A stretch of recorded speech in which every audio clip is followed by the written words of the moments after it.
Même si t'échoues, bah t'as les gens qui réalisent le rêve, qui viennent te voir et qui disent putain, tu m'inspires. Et ils te voient te dépasser, ils disent putain, tu m'inspires. T'as l'impression que ça marche pas, mais continue, avance.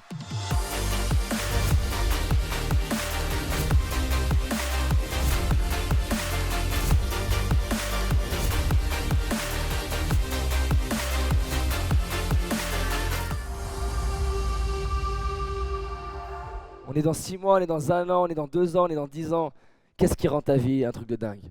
Qui, juste par curiosité, la seule chose qui vous empêche de le réaliser, c'est la peur d'être critiqué, la peur d'échouer, la peur d'être rejeté, la peur de je sais pas quoi? Ok. Qu'est-ce qui peut se passer? Rien. En 2014, j'ai dit voilà, j'ai envie de faire un one-man show. Les gens m'ont dit mais David, non. T'as jamais fait de one-man show, qu'est-ce que tu veux faire? J'ai dit mais je m'en fous, je vais faire un one-man show. Mais David, on prépare un one-man show sur plusieurs mois. Tu peux pas réserver une salle comme ça et te balancer sur scène. D'accord, je vais quand même le faire. C'était pas évident, j'ai réservé une salle de 1400 personnes pour lancer mon one-man show. Une fois que j'ai réservé la salle, je le conseille à personne. Je me suis dit, qu'est-ce que j'ai branlé? La pire chose qui pouvait se passer, c'était quoi? Qu'on se foute de ma gueule? Et alors?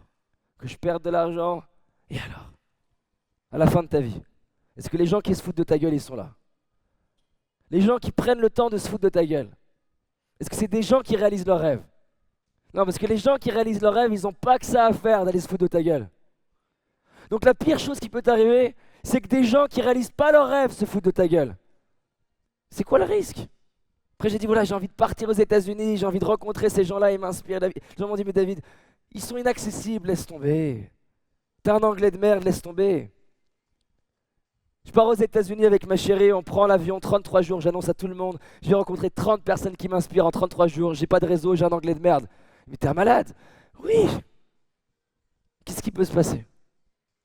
Que je revienne, j'ai rencontré personne, et alors? J'arrive aux États-Unis, miracle de la vie, à force d'essayer de contacter tout le monde. J'ai un type qui sort de nulle part, qui me dit tu veux rencontrer qui? Je dis bah, j'aimerais rencontrer Seth Godin, je le rencontre. Je vais le voir à New York.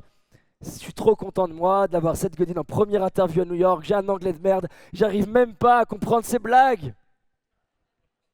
Le mec il fait des conférences à la télé, à la radio, il a accompagné Yahoo et quand il raconte une blague, je comprends pas. Est-ce que je me sens ridicule? Oui.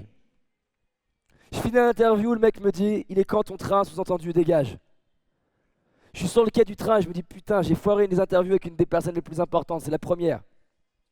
Je me sens pas bien. Mais ça apprend. J'ai bossé grâce à ça. Grâce à cette interview ratée selon moi, il y a des gens qui m'ont dit mais comment t'as fait pour l'avoir lui? Et je les ai eus grâce à cette première interview. Qu'est-ce que tu risques?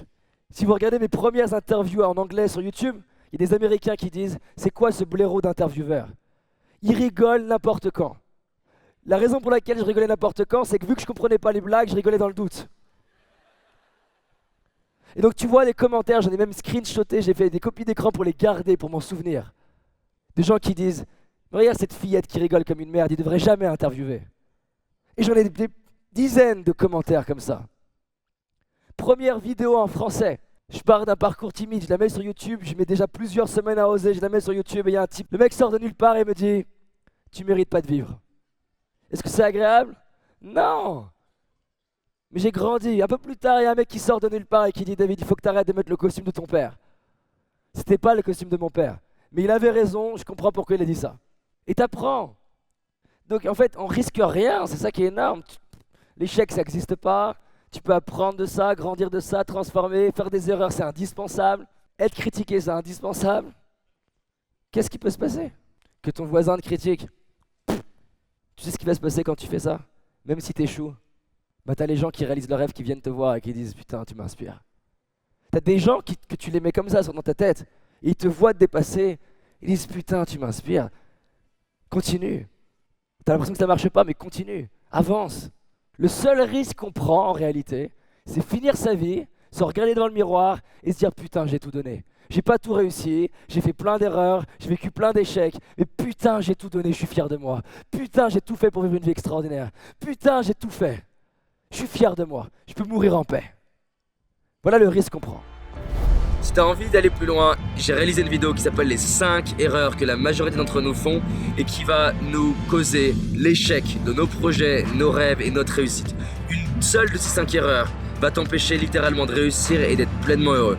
Clique sur le lien dans la description, va voir la vidéo, c'est un indispensable. Je te dis à très vite, on avance ensemble. Cette année, c'est notre année. C'est parti.